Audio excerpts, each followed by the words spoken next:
할렐루야, 사랑하는 반석의 성도 여러분, 2021년 1월 2일 토요일 아침 아까의 시간이 돌아왔습니다. 예, 여러분, 한 해가 시작이 되었습니다. 그리고 송구영신 예배 때 말씀을 드렸던 것처럼 우리는 하늘문을 여는 프로젝트로 올 한 해를 열었습니다. 이것은 우리 인생이 하나님을 인격적으로 만나기 전에 야곱이 굉장히 그의 인생을 경쟁하듯이, 그리고 탐심으로 꽉 찬 마음으로 또 하나 옹고집스럽게 인생을 살아가는 것에서 벗어나 하나님의 영적인 터치를 경험하고 주님의 은혜를 경험하는 그런 시간을 삼기 위하여 프로젝트를 준비했습니다.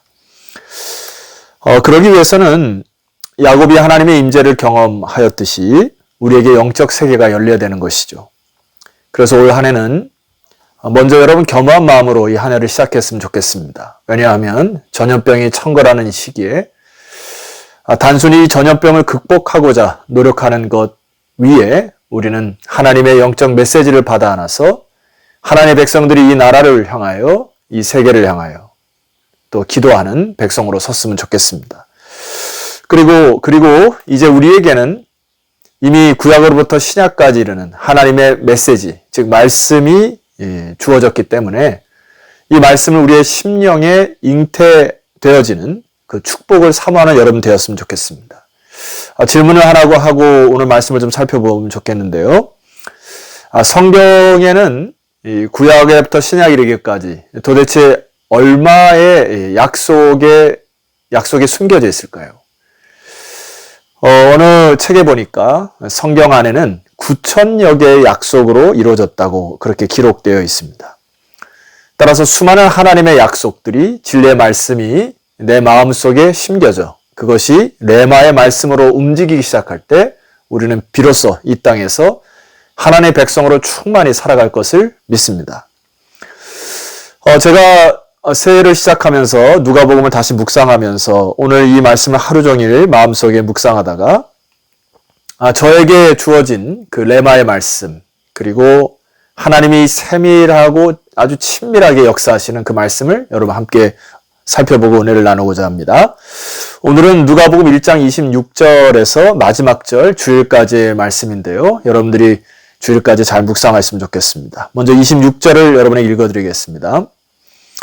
여섯째 달에 천사 가브리엘이 하나님의 보내심을 받아 갈릴리 나사렛이란 동네에 가서, 제가 이 말씀을 읽는데 여섯째 달을 강조하는 것입니다. 누가가 왜 강조를 했을까요? 여러분, 여기 여섯째 달은 무엇의 기준이죠? 세례 요한의 잉태한 후 그 여섯째 달을 이야기하는 것이죠. 하나님의 천사가 기다렸다는 듯이 여섯째 달에 천사 가브리엘이 하나님의 보내심을 받아 갈릴리 나사렛이란 동네에 갔습니다. 여러분, 이게 왜 중요할까요? 27절 이하로 제가 좀 설명을 드려보도록 하겠습니다. 다윗의 자손 요셉이라는 사람과 약혼한 처녀에게 이르니 그 처녀의 이름은 마리아라.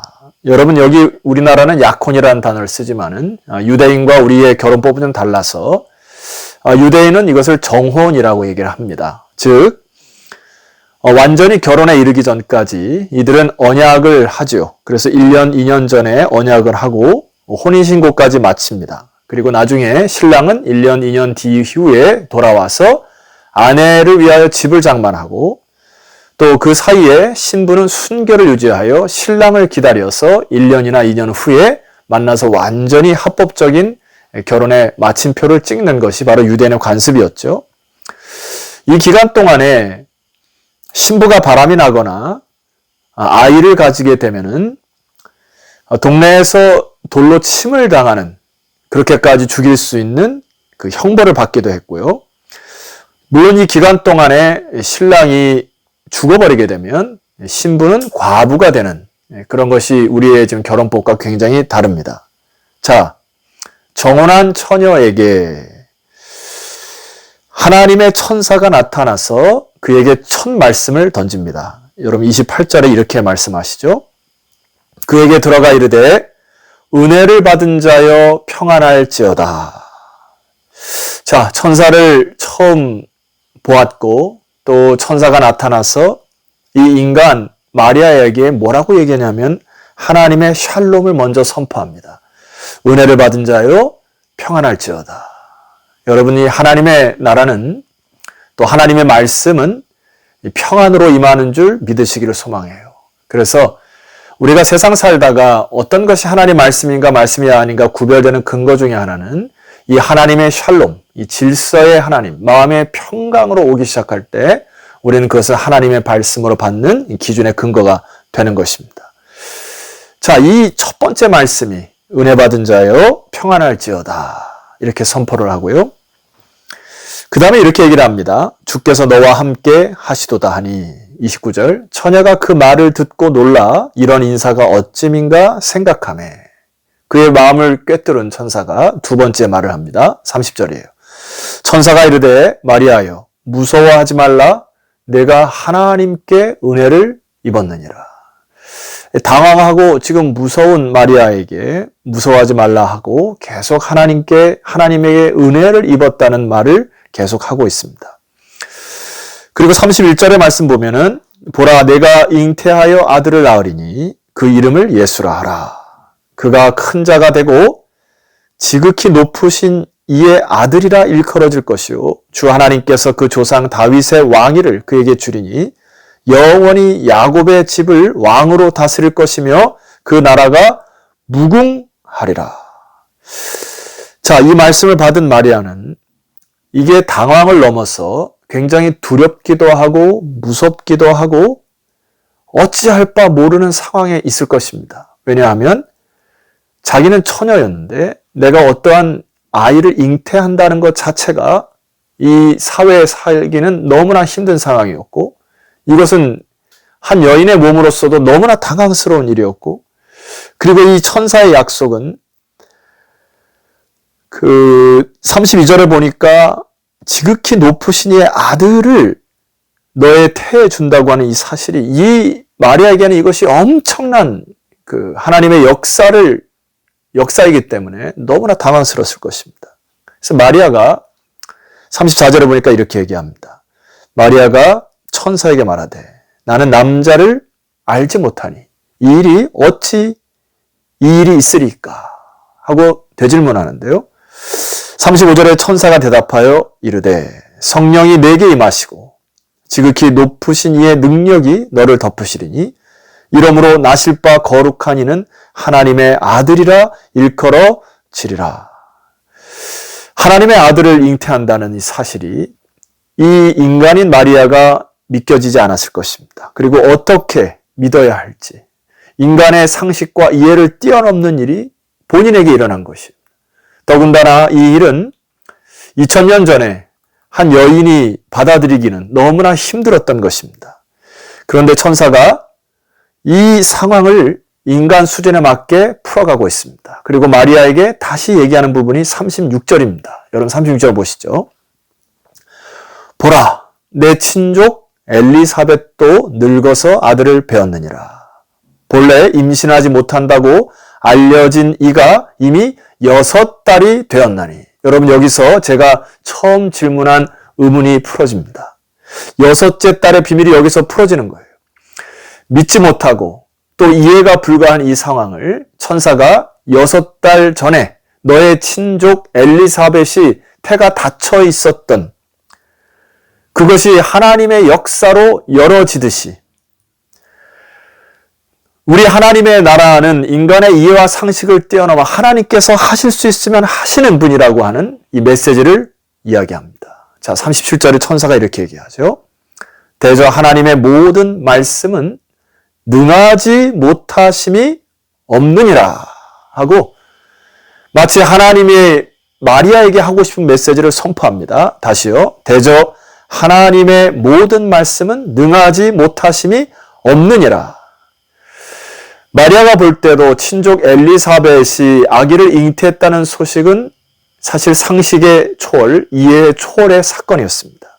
그것이 이해가 안 되는 상황이었지만 이렇게 하나님의 천사가 엘리사벳에게도 잉태하게 하셨고 오늘 아직 남자를 알지 못하는 마리아에게 나타나셔서 너에게 하나님의 아들을 품을 것이다 라고 하는 이 말씀을 이제 마음속으로 받기 시작합니다. 여러분, 하나님의 나라는 이해와 또 상식의 수준이 아닙니다.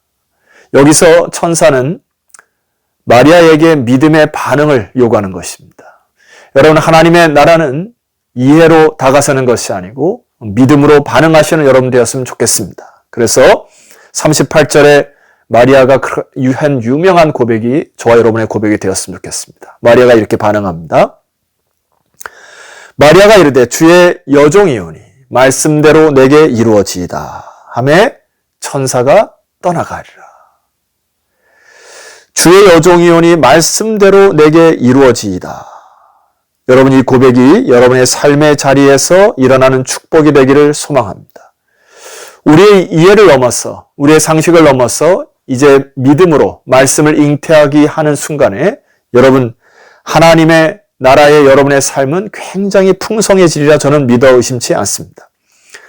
하나님은 여러분 각 사람에게도 찾아가실 것입니다. 그리고 말씀대로 이루어지는 하나님의 말씀을 잘 마음속에 받아서 영적인 축복의 시간 올 한 해가 되었으면 좋겠습니다. 마리아에게 역사하셨던 이 은혜는 아름다운 선한 파장을 일으키게 되는데요. 자, 39절 말씀을 가시겠습니다. 이때 마리아가 일어나 빨리 산골로 가서 유대 한 동네에 이르러 40절 사가랴의 집에 들어가 엘리사벳에게 문안하니 41절 엘리사벳이 마리아가 문안함을 들음에 아이가 복중에서 뛰노는지라 엘리사벳이 성령의 충만함을 받아 이야기하는 장면이 이어지고 있습니다. 여러분, 여기서 우리는 무엇을 은혜로 받을 수 있을까요? 하나님의 은혜가 임하게 되면은 이렇게 공동체적으로 그리고 서로가 서로에게 이 아름다운 소식들을 나눌 수 있는 이런 사귐의 축복이 있음을 여러분 믿으시면 좋겠습니다. 우리 안에 야곱의 심성처럼 경쟁하거나 고집스럽거나 탐심으로 살아가는, 그래서 뭔가 불편한 그런 관계를 좀 청산했으면 좋겠고요. 이렇게 하나님의 은혜를 경험한 사람들이 서로 도전받고 또 자기의 은혜를 공유하고 아름다운 것들을 나누셔서 영적인 축복이 풍성해지는 2021년 한 해가 되시기를 주 이름으로 축원합니다. 기도드리겠습니다. 하나님 아버지 감사합니다. 오늘도 말씀으로 우리를 찾아오시는 주님을 찬송합니다. 반석의 모든 성도들이 2021년 하늘 문을 여는 프로젝트에 임하게 하여 주옵소서. 그리하여 하나님 마리아에게 나타나시고 엘리사벳에게 임재하시고 또 야곱에게 역사하셨던 이 하나님의 터치가 말씀으로 받고 내가 하나님의 종임으로 하나님 말씀하옵소서라는 심령으로 올 한 해 살아가 영적인 축복이 또 영적인 교제가 확장되는 2021년 한 해가 되게 하옵소서. 예수 그리스도 이름으로 기도드렸사옵나이다. 아멘.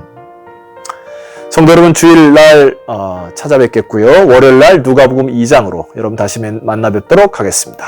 내일 뵙겠습니다.